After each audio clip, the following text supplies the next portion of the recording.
What's going on, YouTube family? I'm here with another late night live. This is Danielle Pierce. Come in, say hi, let me know where you're watching from. Hopefully, you guys can hear me and see me okay. Yeah, let me know where you're watching from. If you're brand new to the channel, welcome. If you're a returning subscriber, then welcome back. So, I'm going to do a I think it's going to be short. We'll see how it goes. But I wanted to talk about some of the dark side about property preservation, because I know I talk a lot about the benefits, and I feel like I've talked about the negative aspects as well, but I don't think I do it enough, or people aren't hearing me enough. So I wanted to spend some time talking about, what could go wrong in this industry, and what I've personally experienced that has gone wrong. Hey, Thomas from Memphis, how you doing? Memphis is a decent market for preservation too, by the way. So again, come in and say hi. Let me know you're watching from. Hit the like, subscribe, share button, do all that good stuff. Check out my website, daniellepierce.com, for more info on tax lien investing or preservation. But I want to talk about some of the things that can go wrong, um, in the industry, and what you should be looking out for when you do start your company. All right. So thumbs up, please. When you come in, if you're watching a replay, type replay, hit the thumbs up on your way out. Definitely appreciate you guys. All right, so lying contractors, that's probably going to be the biggest issue. And honestly, that's the issue that you probably are never really going to get away from. I don't want to say every contractor is a liar, but I think that a lot of them do lie. And I don't know if they lie because they're contractors, or contractors just lie. Like, I don't know if it's the chicken or the egg, or the egg or the chicken, but I do know that they come up with a lot of stories. I've pretty much heard like every type of story that you can imagine, as far as when people are supposed to be getting some work done and they don't. I think one of the most memorable ones is the guy who said he was on the way to a property, and then he said his wife got shot in the leg, and he took her to the hospital. And then he said, after I take her to the hospital, I'm gonna go finish the work and go back to the property. And, and of course, he was making it up because the story didn't make any sense. And then, of course, he also wanted money too. So a lot of times, what they'll try to do is they'll do a little bit of work and they won't finish it, either because they don't know how to do it and they don't tell you, or because they just don't want to do the work, or they got another job that came up. But they'll try to get you to pay them some money. And once you give them that little bit of money that they're looking for, you're never going to see or hear from them again. So that happens, and it happens a lot. And I'd be remiss if I told you that, this is something that you don't have to look out for, because it is. Another issue that you'll run into, not as frequently, like the lion is the most frequent thing, but another issue is contractors who steal. So the most recent example actually just happened to my brother in, was it San Antonio? Might have been San Antonio or Virginia. I forget which city it was, but he had a smaller roof job. It was like maybe a couple $1,000s, and actually $1,800, and the materials were about $300. So he called, paid for it over the phone at Home Depot, which I train my students to do, which I do as well. You can set up an account with Home Depot, and when the contractor gets there, you pay for everything over the phone. Contractor takes the stuff from the Home Depot, takes it to the property. Everybody's happy. So it seems like it's a win-win. So the guy did that. Of course, the materials were about $360, I think he said. Gets to the property, and then he goes missing. Contractor goes missing. Like, he's not responding to text, phone calls, nothing. And usually when that, like 10 out of 10 times, when a contractor just stops calling, responding to your calls and text messages, it's about to be some bullshit, right? It's just, that's just what it is. That's what's about to happen. So sure enough, the guy was MIA. It was the guy and his girlfriend. They were MIA for about 8 or 9 hours. And then they finally, they call back. Finally, they talk to my brother, and they say that they say that the stuff was at the property and they left to go get something to eat. And then when they came back, the stuff was gone. That was their story that they came up with after 8 or 9 hours of being missing. So of course, again, this is some BS, because if that was the case, wouldn't you have called when you first came back to the property and noticed that all the stuff was gone? So long story short, they ran off with the money. The good thing about Home Depot is that, you can't take stuff back like that without the receipt. And of course, they don't have the receipt. But what they will do is they will sell it on the street, or they'll sell it to people walking in and out of the store. Like, people get creative, especially crackheads and shit. They always real creative about how they can come up, get money back. And my brother said he thinks that these guys were meth heads. Now, just before anybody starts freaking out, he did say that he had a feeling that he shouldn't have went with them. But he did it anyway because he was trying to get the job done. So he did say he kind of, knew that this was not going to be the best fit. But that's what we do a lot of times. We have these signs and these inclinations that it's not going to work out, but we override it. And then sure enough, something like this happens. So he did lose, a few $100s, like I said, about $360, but he is going to still have the work done, of course, with another contractor. He'll still make some money, but just not as big of a profit.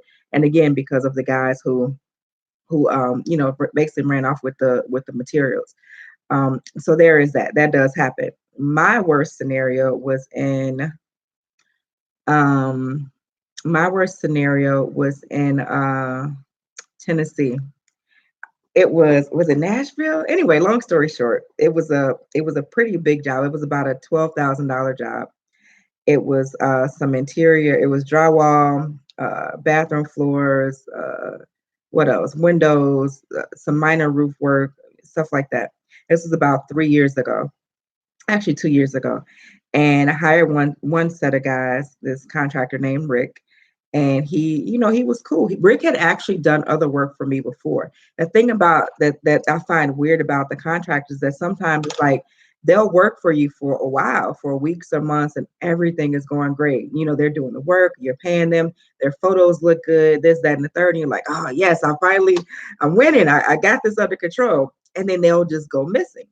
So this guy, Rick, had done work for me before. So I knew that he was reliable. He knew how to get stuff done. He took the right pictures, so I really didn't have too much of an issue with Rick. But for whatever reason, Rick was on one on this particular day, or either it was him or his guys. They get to the property, they start doing the work, and then they stop and they ask for money. So my thing, what I generally will do is I will pay for the materials with no problem, because again, I pay for that directly at Home Depot or Lowe's or Menards. So I will do that.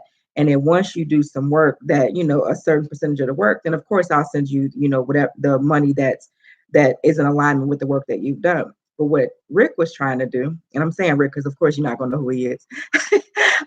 What he was trying to do was do basically no work and say things like they'll hit you with the, oh, I got to pay my guys, oh, I got to pay my crew, oh, I got to buy food, oh, I need gas money. And whenever you start hearing shit like that, that's like the biggest red flag ever, because the good contractors, one, they're not going to be thirsty for money like that, and they don't mind waiting until they're done working before they get paid. It be the ones who are trying to finesse you out of your money and do as little work as possible for the most amount of money. Those be the ones who hit you with those types of stories all the time. Because it's like, okay, so if you weren't doing this, you wouldn't have no way to pay these people, right? If you weren't doing this, you wouldn't have no way to eat. No, you would be starving. Is that what you're trying to tell me? You understand? I'm like, it doesn't make any sense, but that's what they do. So I ended up having to let Rick go from that job, and then I found a replacement crew. So the replacement crew ended up showing up. Rick was still at the property. They get into an argument. It's a big, it's big like stitch scenario at this property, which has never happened before or since then. So I'm not trying to freak y'all out. I'm like, oh my God, I got to worry about this. It's been 6 years. It's only happened one time. So I think those are pretty good odds. And they get into it. And so Rick ends up leaving the property.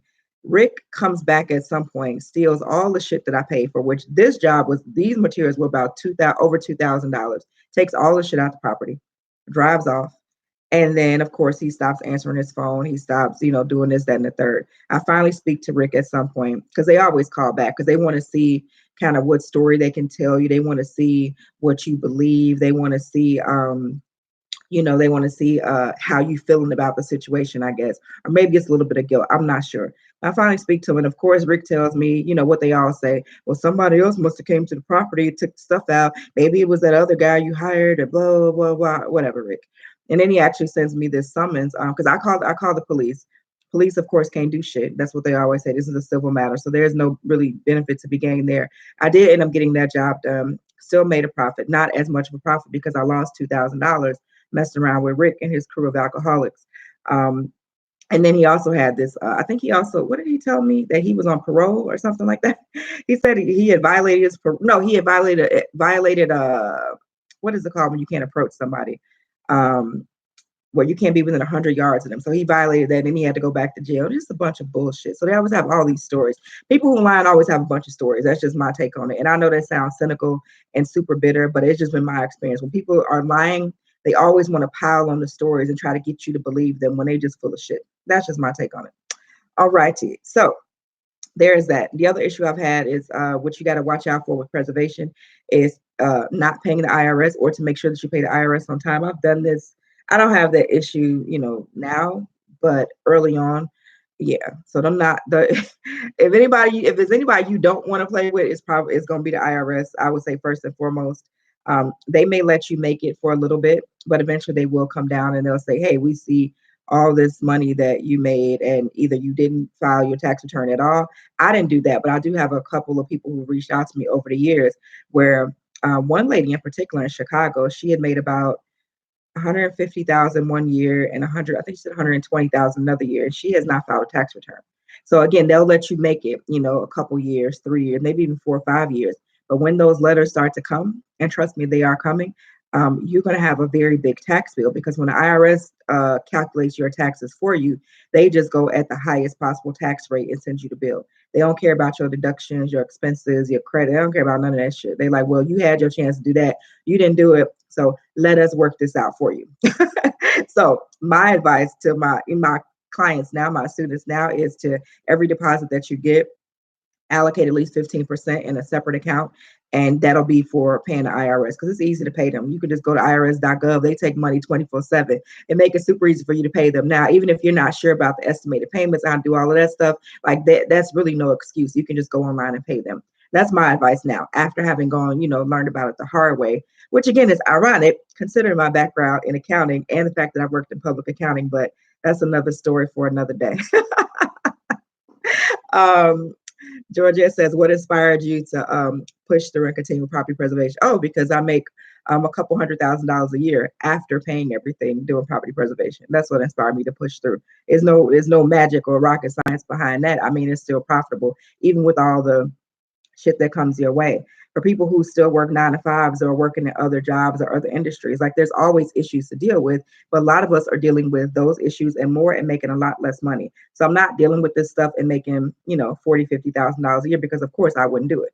But if it's, significantly more, which it is, then it makes sense. That's really my only motivation. And I like my time. I like my freedom. I like, doing a lot. I'm great at delegation and attention to detail and processing. Like those are my strengths. So I'm not good in the field, of course. I've mentioned that so many times. I don't do any actual work in the field, but I know how it should be done. So that's my motivation for staying in the industry. Another issue that I've ran into, of course, is working with family and friends. So I love the idea of having a family business, working with family and friends, making money together. Everybody's happy.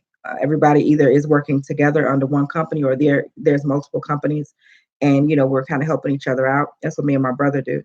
I like the idea, but it's not for everyone, and you can't really do it blindly. You can't be dragging folks along. You understand what I'm saying? Like you can't be forcing people to do things because you see the vision and they don't. And a lot of us have that bad, especially a lot of y'all, a lot of us sisters. We love to just kind of just take things by the horn and just say, okay, we about to do this. So you get on board and, we about to make this happen. And the guy's like, I'm not really feeling this, or I don't know anything about this, or what is this, or what the hell are you even talking about? And why are we doing it? So a lot of us have that bad where we want to force people along to do things with us. And of course, when you force people to do things that they don't want to do, it doesn't end well.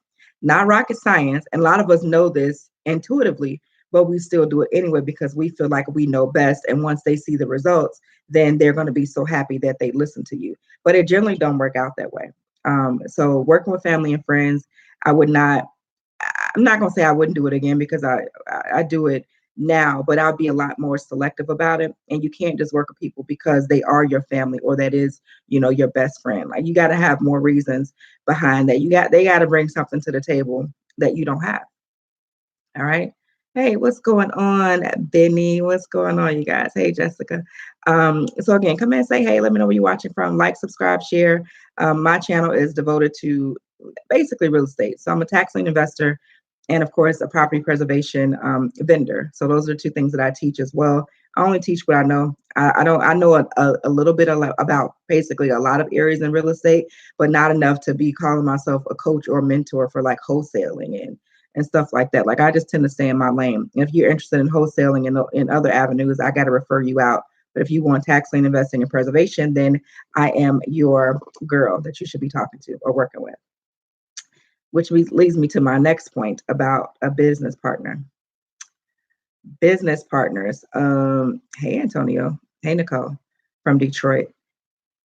Your business partner, you should choose them as if you should treat them and screen them as if it's somebody that you don't know. And again, that goes back to working with family and friends and thinking that okay, because we're in a relationship, we're going to be a business part. We're going to be business partners.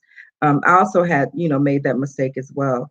And here's where I went wrong, and I'm just sharing this with you all, so you don't, so hopefully you don't go the same route as well. I've been self-employed since 2007. It's now 2019, so we're going on basically 13. It'll be 13 years next year. So I've been knowing, I know how to generate my own money, and I've known how to do that for a very long time. So what my mistake was having a business partner, which happened to be my ex-husband, a business partner who had never been an entrepreneur, was always an employee and worked a 9 to 5. And so those mentalities, you guys, are worlds apart. Like there's literally, it's almost, I would say you're on different planets. The mindset, the shift from working for somebody else and working for yourself honestly takes years to make. And it took me years to make it. Like it took me like 5 years to replace the money that I made in corporate America, 6 years to finally make $100,000 a year. And then every year since that, I've been over that magical, 6-figure mark. But it takes a very long time to get there. And then also the way we process things and the way they process things is very different. Like I can get stuff done without somebody telling me, oh, go do X, Y, and Z. If you are used to being told what to do, it is very challenging and difficult for you to understand that you can now create your own schedule or do things, when you want to do them, as long as you meet the deadlines that you have. Does that make sense? And so when those two come together, when those two come together, the employee and the entrepreneur, it should get real. It's like shit gets really, really real. And so somebody has to kind of take the lead in that scenario. And so for me, it was always this power struggle, and this yeah, it became a power struggle. I'm just keeping it real. It became an issue of who should lead. And for me, yeah, I'm a woman, and I know men are supposed to lead and blah blah blah, but whatever. But far be it for me to pretend like I don't know what the hell I'm doing just so you could feel better about the situation. Like I do this, like I've been doing this, and I know how to do it. Not just preservation, but I know how to be my own boss. And if you don't know how to do that, then why am I deferring to you? Why am I, why do I need to solicit your opinion or get your feedback or pretend as if, I don't know what I know. You understand what I'm saying? So that was just my issue. Not saying that'll be your specific issue, but I am telling you, if you get with somebody who is always never been self-employed, you're gonna have some issues. Or if you are the person starting the business and you've never been self-employed, you will bring a set of issues to the equation. Just because, not because you're a bad person, not because you are trying to mess things up, but because you just haven't been trained in how to work for yourself. It's very different. There's a reason why a lot of people fail at being an entrepreneur. It's not because anybody's smarter than anybody else. That's not what I'm saying. It's about your level of resiliency and about your level of resourcefulness. I happen to be, I'm not going to say the most resourceful person that I know, but if it's a way to get something done, then I generally am able to figure it out or get with people who are able to figure it out. And a lot of times when you're used to being an employee, you're used to having to, have an upline or a supervisor or somebody kind of tell you what to do. And this ain't that. Like you got to do a lot of problem solving on your own. I'm just, giving you my honest feedback on that. What my other gripe is about preservation? And this is more, so I don't really see this on YouTube. I see this more on Facebook. Hold on, let me a second. Oh yeah, Brother Nubian, I made you a moderator yesterday because since you offered, and I was like, oh, okay, that's pretty cool. Hey John, what's going on? Nicole says, I got a work order for an area where I don't have any subs. Should I take the job or wait till I get a work order in my area? It's up to you. I would probably um, decline it. It depends on the type of work order. Now, if it's like a couple $1,000s, I'm like, that was my point earlier. I'm like, I'm going to figure that out. Like if it's, I would say $2,000 and up, I'll make that happen. But if it's like $100 and it's 2 hours, 3 hours away, and I got to stress out about finding somebody, I'm not interested in doing that. That doesn't make any sense. That's not worth my time at this point. All right. My other issue that I see on Facebook with these preservation groups are these groups full of, dare I say it, complaining white men who, of course, have dominated this industry like they have a lot of others. And all they do is, talk shit about preservation. Oh my God, industry is going down the tubes. Oh my God, it's trash. Oh my God, I hate it. I got out. You should bail out. Don't get into the industry. All these different things. Meanwhile, most of these guys are still working in the industry. Like that's the part that I find to be so ironic about it. So I'm like, what is their angle? Is it that you just generally like to complain about things? Or are you just trying to deter people from getting into the industry? And every now and then I stay in the groups because every now and then I do learn something that I find to be valuable. But a lot of times it just be a bunch of like complaining ass people. And I feel like, well, I know, let me not say I feel like, I know that every industry is what you make it. It's kind of like real estate, being a real estate agent. You have a lot of realtors who make no money. I think the average or the median salary for a real estate agent is about probably $40,000 a year. But you also have real estate agents who do, make a couple $100,000 a year. So same industry, same people. You understand what I'm saying? But people have different results. I like to tell people it depends on the type of person that you are and your work ethic, and again your level of resiliency. So if you are make things happen no matter what person, you'll be fine. If you are one of those people who use try in every sentence that you say and everything that you do, like you're gonna struggle. Like, oh, I'm trying to do this, I'm trying to get this off the ground, I'm trying to save money, I'm trying to find subcontractors. Like, what does that even mean? Like, either you doing it or you're not. You understand what I'm saying? Like, what you doing here? Trying is just giving you a way out. And when I really internalized that and understood that, that's when things really clicked for me in terms of preservation and also with tax liens and also with every other industry as well. One of my tax lien videos, it's on Fly to Being Queen channel. It got like 90,000 views at this point. And in the video, I haven't checked the comments lately because I it's some crazy people on YouTube, which I'm sure y'all know, unless you one of the crazy people. Um, and so the comments sometimes can be a little bit crazy, but this one guy was like, oh my God, this is not even accurate. This is not how this works. You have to, you can't even buy a tax lien property for like 4 years, just a bunch of shit, right? So I feel like he was mad because I knew more than what he did, which is cool. A lot of people, know more than what I do, but I don't get mad at them or discredit them. I just say, okay, well, let me figure out what it is that they know and how they know it. But some of y'all, people on YouTube, they just feel like, they got to come in and just, bash or discredit whatever you're saying at any cost. And I don't really, I don't roll like that. So again, it is about what you make it. And it also is about the company that you work with. There are companies who will pay you $16 per cubic yard to do a trash out. There are companies that'll pay you $35 a cubic yard to do a trash out. Obviously, that's a very big difference in price. If we just round up to 100 cubic yards, one company at the $16 is you're gonna make $1,600. If you're at the company that pays $35 a cubic yard, you're gonna make $3,500. You do the math. 1,600 versus 3,500. That's a big difference. That's a $1,900 difference in price. That's the reality of preservation. And a lot of people that that run into me, they're with those companies that pay $16 a cubic yard, and they're wondering why they're struggling. They can't make it because you're with the wrong company. They're not paying you anything. They're not paying you enough. And then some people be with those companies trying to sub work out. Who you gonna sub it to? You only making $16 a cubic yard. Who you gonna sub this work to? At this price point, nobody. If you're doing the work yourself, you're still going to be hard pressed to see a profit because the price points are so low. There's another company, which I won't say the name because, this is YouTube and I don't want these companies, hit me with no cease and desist about nothing. But there's another company that pays people, I think it's $25 to cut up to an acre of grass. So whether or not you cut 5,000 square feet or an acre, by the way, an acre is 39,000 square feet, they'll pay you $25. Okay. Big difference in price. So it just depends about which company that you're working with. And if you're not with the right company, you're not going to be getting paid the right amount of money, and you're going to be pressed. You're going to be stressed out about it. So there's that. So going back to those Facebook groups, I mean, every now and then I learn something, like maybe once every 2 months, I'll see a comment. I'm like, oh, that was cool. That was great. That was insightful. The rest of it just be a bunch of BS, which I don't feed into at all. What else do I see?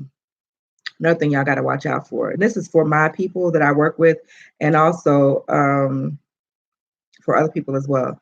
Shamika says, does having your real estate license give you the knowledge on what you're doing or not? No, Shamika.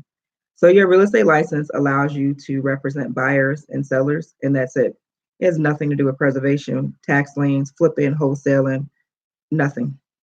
Nothing. Real estate license. I'm not saying you shouldn't get it, but don't get your real estate license with the expectation that you're going to learn about that you're going to learn about how to make money in real estate, because you're not going to do that. And as a matter of fact, you get your real estate license not even knowing how to write a contract. Shamika, the license is just designed is because the law says you have to be licensed. That's it. All the other stuff you have to learn independently. All right. Okay. What else was I talking about? Oh, the other issue I see some people trying to do, even some of the people that I've trained in preservation, is some of y'all try to do. There's two issues. Some of y'all are too desperate for money, and so when you're desperate for money, you make bad decisions and you just press from the beginning. So you're like, how long before I get this money back? How fast are the companies going to pay me? How much do I have to pay for insurance? How much do I have for payroll? Like you're counting every dollar. And I understand that, don't get me wrong.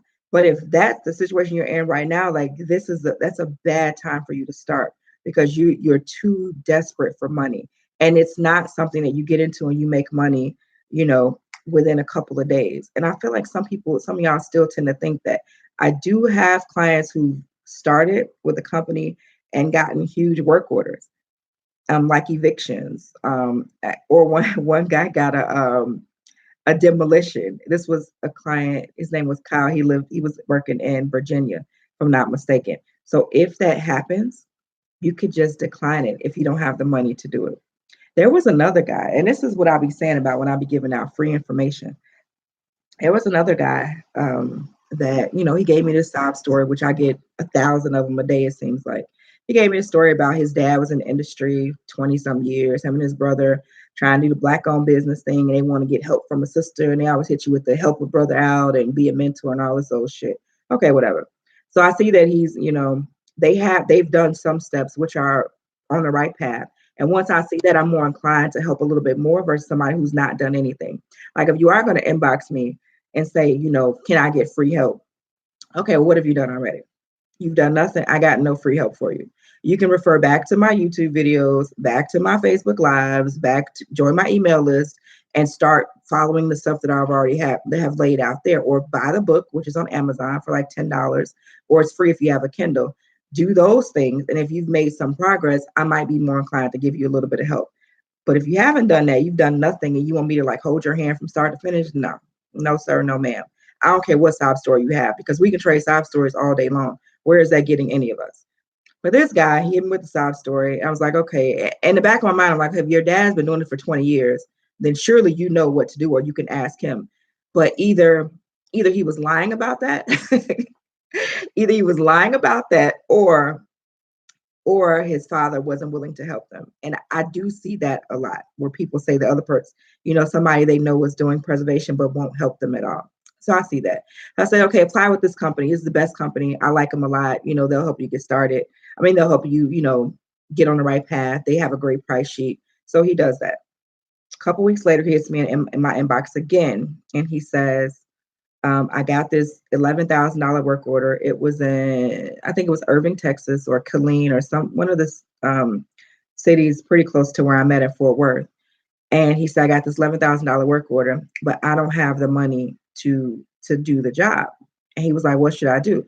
And I kind of low key think he was trying to ask me for some money.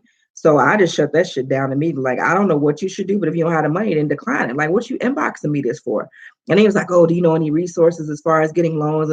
Like, dude, you're talking to a stranger who's helped you, land a contract, number one. Number two, you got an $11,000 work order. You still got other questions. Like, what do you want from me at this point? Because you're not paying me. right? I don't know you. I don't really care about your sob story because I mean everybody has a story. So what are we doing at this point?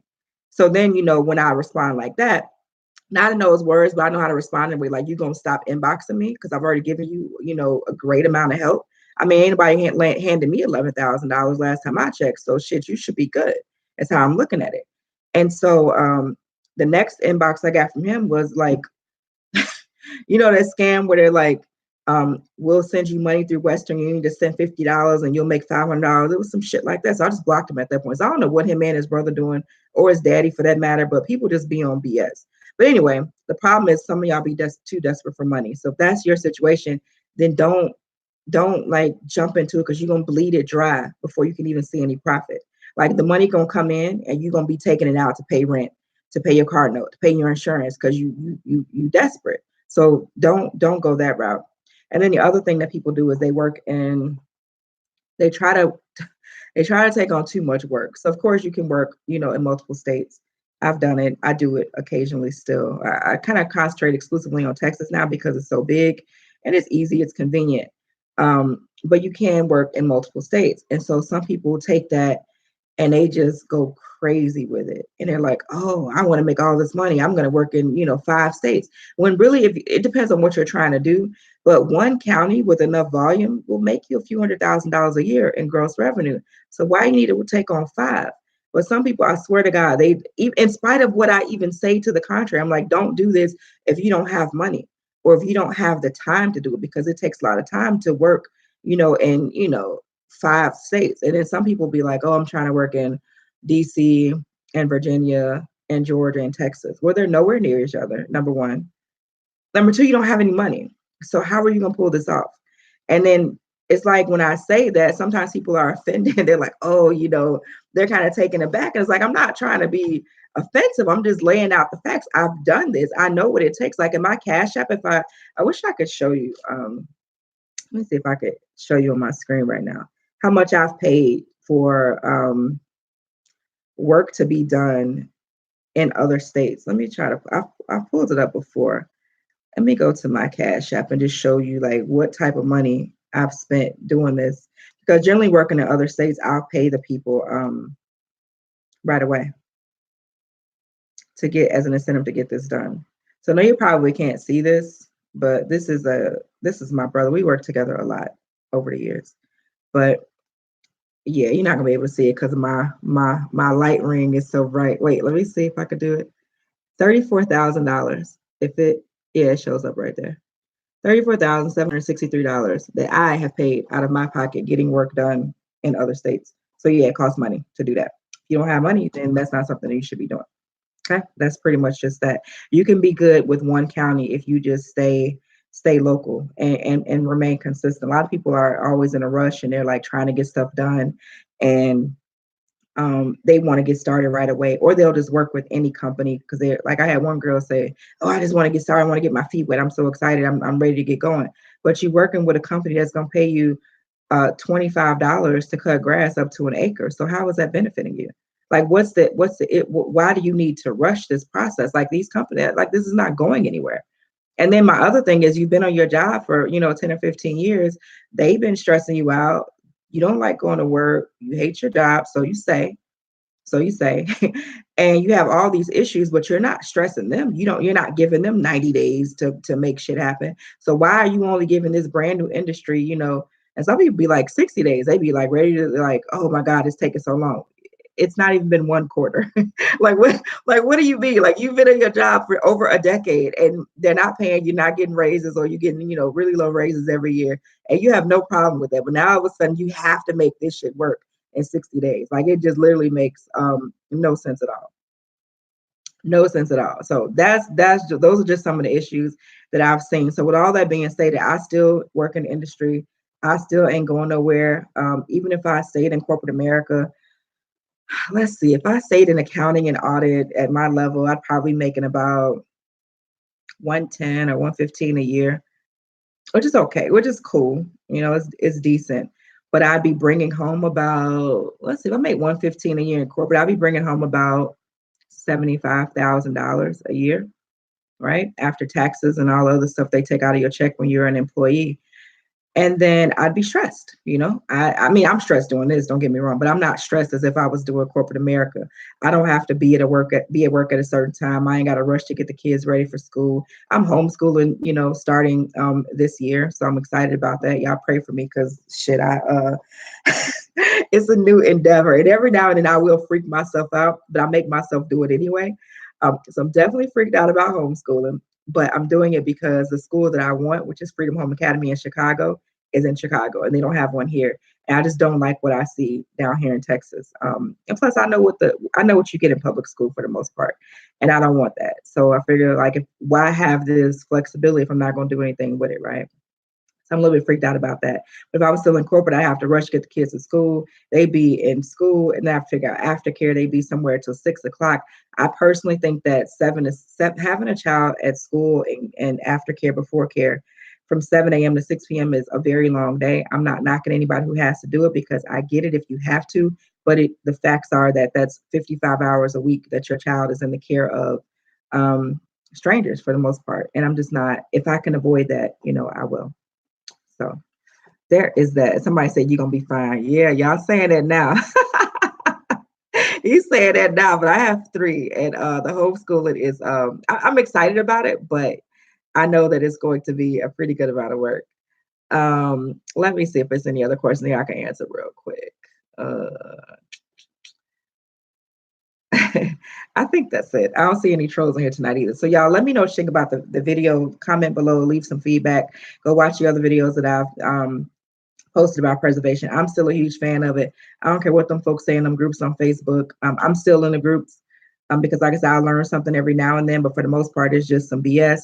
But I still ain't found the thing just yet that will get me the money that I want to make outside of preservation. I mean, tax lien investing is cool. It takes a little bit longer. You know, tax lien investing is a process. You know, there's redemption and all these other things you have to worry about. So I'm still, of course, still doing that.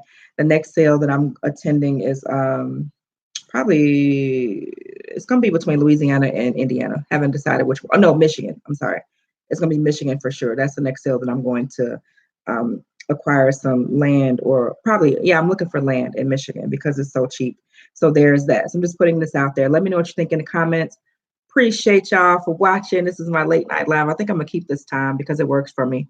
Kids asleep, you know, I'm up working, so it works for me. Let me know what you think in the comments. Appreciate y'all for watching. See you next time. Sending you love, light, peace, blessings, grace, and clarity. Until next time. All right, bye.